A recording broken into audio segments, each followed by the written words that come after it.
Voilà une musique que beaucoup de personnes ne connaissent pas. Malheureusement, on ne peut pas jouer ça trop longtemps. On a finalement trouvé le tueur de Tupac. Et d'après le tueur de Tupac, Puff Daddy avait fait tuer Tupac Amaru Shakur.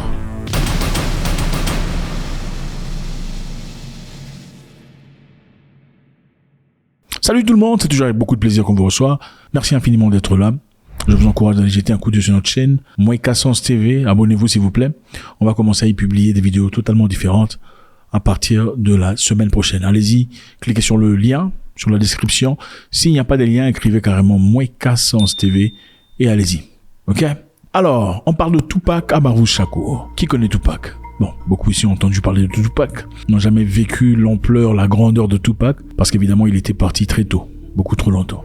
L'un des anciens, un super chanteur, un génial entrepreneur, un businessman qui a touché les Amériques et la jeunesse afro-américaine pendant quelques années sur sa présence sur Terre. Voilà pourquoi beaucoup de personnes disent, les personnes intelligentes, ce ne sont pas les nombres d'années qui comptent, mais ce sont le nombre d'expériences qu'on a pendant le nombre d'années qu'on vit. Ce ne sont pas les nombres d'années qui sont importants dans la vie d'un humain. Ce sont le nombre d'expériences qu'on a pendant qu'on est sur Terre. Tupac est parti trop tôt, trop jeune, mais a laissé un impact fort qui restera pour toujours, si pas pour très longtemps dans la vie. En 1996, Tupac Amaru Shakur était assis dans un siège passager d'une voiture conduite par Marion Surge, pour ceux qui connaissent Surge. Surge Knight, le grand PDG de Death Row Records, cet aspect musical qui présentait les États-Unis. Alors qu'il s'attendait au feu de circulation, donc stoppé au feu de pointe, feu de circulation, des coups de feu ont retenti et on a tiré depuis une voiture transportant des membres du gang Crips à Orlando d'Arson. Il y avait D'Andre Smith et selon le dossier judiciaire évidemment déposé par des partisans en juillet, beaucoup ne savaient pas ce qui s'était vraiment passé. On ne savait pas qui était l'auteur de ces tirs. On s'est posé beaucoup de questions sur qui a pris la vie de Tupac. Ça avait touché beaucoup de cœurs. L'Amérique était embrasée. La jeunesse était embrouillée, brisée dans ses profondeurs. Beaucoup de personnalités très proches à Tupac étaient vraiment touchées. À l'occurrence Mike Tyson et beaucoup d'autres personnes. Qui avait tué Tupac ? On s'est posé beaucoup de questions pour le savoir. Qui était la personne qui voulait prendre cet esprit aussi dur, cet esprit fort qui avait touché la jeunesse et relevé l'identité du hip-hop pendant quelques années de fureur? Récemment, les amis, on a trouvé un dossier judiciaire a été déposé en juillet cette année. C'est un dossier très intéressant. Beaucoup de personnes ne savaient pas. On ne pouvait pas savoir qui a tué Tupac et c'était très dur. Mais dans ce dossier, il y a quelqu'un qui a finalement été inculpé du meurtre de Tupac. Ouais, aujourd'hui, on en parlera très légèrement, mais je pense que c'est très important. Quelqu'un a été impliqué du meurtre de Tupac. Il s'appelle Keffe D. Dwayne Keffe D. Davis. C'était un gangster. Et selon les procureurs, il était à l'origine de la fusillade et devrait être jugé en novembre cette année. Dwayne Keffe D. Davis a été arrêté. Et il a avoué, vous savez aux Amériques, on vous donne une opportunité de soit plaider coupable ou pas. Il a plaidé coupable d'avoir pris la vie de Tupac. Mais il a dit quelque chose d'accablant. Il dit qu'il lui a été donné $1 million pour prendre la vie de Tupac. Par qui? Par Puff Daddy. Ouais, Puff Daddy, je sais, il y a des gens qui disent Puff. Enfin bref, aujourd'hui on va pas faire une discussion là-dessus. Puff Daddy aurait donné $1 million à Dwayne Keffe D. Davis pour prendre la vie de Tupac. Je pense qu'il est important de voir un aspect de cette histoire d'une autre forme. Très rapidement, Puff Daddy, avant tout ce qui s'est passé après, et Tupac n'étaient pas du tout ennemis. En effet, ils étaient très bons amis. Ils coopéraient, ils discutaient, ils passaient du temps ensemble, bien que Tupac eût été du West Coast et Puff Daddy le reste de l'East Coast. Je sais qu'aujourd'hui, beaucoup pensent West Coast, East Coast, ils ne s'aiment pas. Non, ce n'était pas toujours comme ça. Au départ, c'était l'hip-hop. L'hip-hop était la culture, c'était la culture, la vibration, la sensation. On voulait relever la jeunesse. Au fait, Puff Daddy et Tupac étaient très proches. Ils se respectaient mutuellement, chacun dans son coin, mais de temps en temps, se mettaient ensemble. D'ailleurs, à la mort de Tupac, regardez ce que Puff Daddy avait dit. I'm proud of Biggie those are his last interviews. His last interviews are talking about bringing us all together. His last interviews are talking about living his life, about having dreams to be an entrepreneur, about raising his daughter. Though his last interviews aren't about anything negative or anything perpetuating anything. And he was heartbroken and the whole world was heartbroken when Tupac passed. Il dit qu'il était touché du fait qu'il soit parti aussitôt. C'était quelqu'un de très talentueux, quelqu'un de fort. Mais après quelques temps, il y a eu beaucoup de choses qui sont sorties. En effet, qu'est-ce qui s'était passé? Au départ, avant la mort de Tupac partait rencontrer Biggie, B.I.G., Okay? B.I.G. c'est le gros gars là, tout ça. Beaucoup ne connaissent pas. B.I.G. à un certain moment est venu voir Tupac lui disant, écoute, ma carrière est en train de décoller, je suis en train de commencer, mais j'ai l'impression que je ne suis pas en train de progresser comme je le souhaiterais. Parce que je suis affilié à Bad Boy de Puff Daddy. Il est parti voir Tupac pour lui demander s'il pouvait le promouvoir dans sa promotion musicale pour que sa carrière décolle.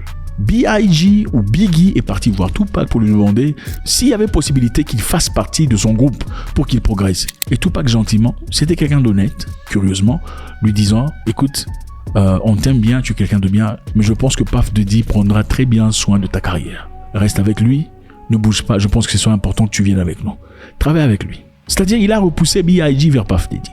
Mais Puff Daddy ne le sentait pas parce qu'il avait l'impression que Tupac, dans sa grande carrure et son charisme, lui faisait de l'ombre dans le monde musical. Alors une fois, B.I.G. était dans un studio en train de préparer, il travaillait avec Junior Mafia. Et pendant qu'il travaillait avec Junior Mafia, l'un des gars qui était à la fenêtre ont perçu Tupac en bas de l'échelle. Et il est rentré rapidement dans le studio pour dire à B.I.G. que Tupac était en bas. B.I.G. qui dit, ok, pas de souci, fais-le venir. Descendez et allez l'appeler pour qu'il monte. Ça, c'est l'interprétation de Puff Daddy pendant qu'il racontait l'histoire. Pendant que ces gens sont descendus pour aller voir Tupac, ils ont trouvé Tupac par terre avec son ami et 2 gangsters avec le fusil sur leur tête après les avoir vidé complètement les poches. Donc 2 gangsters avec des fusils sur leur tête après les avoir vidé les poches. C'est comme ça que ce garçon de Junior Mafia est descendu voir. Il est parti rapporter chez BG. BG est descendu, ils ont trouvé Tupac en bas, au même de sol. Il y avait des tirs évidemment et il était blessé. Et quand il est parti, Tupac était frustré. Tupac était frustré et vraiment touché. Il ne pouvait pas en croire ses yeux. En effet, écoutez comment lui-même dit. I would tell each and every person out there, don't forget about that clicking up thing, you know what I mean? Be to yourself. Stay to yourself. Trust nobody. Trust nobody. After dog. You know what I mean? Straight up. My closest friends did me in. My closest friends, my homies, people who I done took care of their whole family. I done took care of everything for them, looked out for them, put them in the game, everything. Turned on me. Alors Tupac disait, regardez ce que les amis peuvent faire de vous. Voilà pourquoi je vous dis les amis, il faut faire très attention. Les amis peuvent complètement détruire votre vie. Tu voyais la jalousie qui croissait déjà là. Donc, Puff Daddy était assis dans son coin en train de promouvoir son histoire, en train d'essayer de monter. Mais il était en collaboration et en coopération avec Tupac et B.I.G. Ils étaient tous pas très potes, mais ils se rencontraient et discutaient tout le bazar. Vous savez, généralement, l'amitié, c'est pas toujours je suis ton ami, tu es mon ami, il est son ami. C'est toujours je suis ton ami, mais toi, tu es plus ami à lui que moi, je le suis à lui.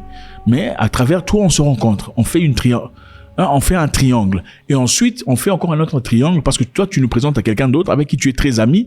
Ce n'est jamais nous sommes tous amis égaux, ce n'est jamais ça. Même parmi un groupe de 10 personnes, vous verrez toujours 2 personnes qui sont plus close, plus serrées, qui le sont avec les autres. Alors Tupac se plaignait disant ça, ce sont mes amis, ce sont mes proches qui ont voulu prendre ma vie. Ils ont envoyé des bandits pour m'agresser et ces gens auraient pu me tuer. Puff Daddy a évidemment nié et a dit que c'est la folie. Alors quelques temps plus tard, ceci avait évidemment créé cette animosité entre eux. Ils ne discutaient plus, ne se parlaient plus. Chacun était dans son coin. C'était Death Row, West Side, East Side. Et comme vous l'avez vu, Tupac a fait sa musique Hit 'em Up. Tupac a fait sa musique pour fracasser tout et ça fait le buzz comme pas possible. Et ceci a propulsé sa carrière comme jamais dans le passé. Et évidemment, dans cette musique, il a insulté Puff Daddy, il a insulté BG, il a insulté tout le monde. Il disait, vous n'êtes absolument rien devant moi. Au fait, BG, d'ailleurs, toi, ta femme, j'ai déjà tout ça, stougné, donc tu n'as rien à me dire. Ouais, c'est pourquoi on vous dit, la femme est la couronne sur la tête de quelqu'un. La femme, vous le savez peut-être pas, vous êtes la couronne sur la tête de votre homme. Ce n'est pas avec n'importe qui que vous faites. Même si tu abandonnes ton homme, vous n'êtes plus ensemble. Ce n'est pas avec son ex-ami ou son ex-collaborateur. Bon, je ne sais pas. Bref, c'est pour dire que la colère était chaude. Tout était déversé dans la chanson et c'était complètement différent. Fast forward. Prochainement, on va donner beaucoup plus de détails. Ça, c'est simplement pour vous donner une introduction. Et je vous encourage de suivre la chaîne Moïka Source. On va développer plus de choses en profondeur dans ce sens-ci. Ce qui serait passé plus tard. Puff Daddy a fait appel à quelqu'un de très intéressant. On l'appelait Dwayne Keefe D. Deal. Dwayne Keefe D. Davis. Mais dans les rues, on l'appelait Zip Zip. Il était un trafiquant de drogue, un arnaqueur, un tireur d'élite. Très connu à New York, il se trouvait être affilié au père de Puff Daddy, Puffy Combs. C'est au fait un voyou affilié au père de Puff Daddy à l'époque. Keefe D connaissait un trafiquant de drogue et ces trafiquants de drogue étaient affiliés à Puffy et Biggie. C'est ainsi que l'introduction a été faite. C'est Keefe D, la personne à qui on a donné $1 million pour aller abattre Tupac Amaru Shakur. Maintenant, est-ce que cette histoire va s'impliquer dans le procès de Puff Daddy actuel? Comment est-ce que ceci va bouleverser sa vie? Est-ce qu'il pourra en sortir avec tout ce qu'il a comme charge, tout ce qu'il a comme accusation de drogue, de trafic d'humains, des violations des femmes, violations d'hommes, de papa, tout ça? Est-ce qu'il pourra s'en sortir? On en parlera très prochainement sur la chaîne Moïka Sens TV. God bless.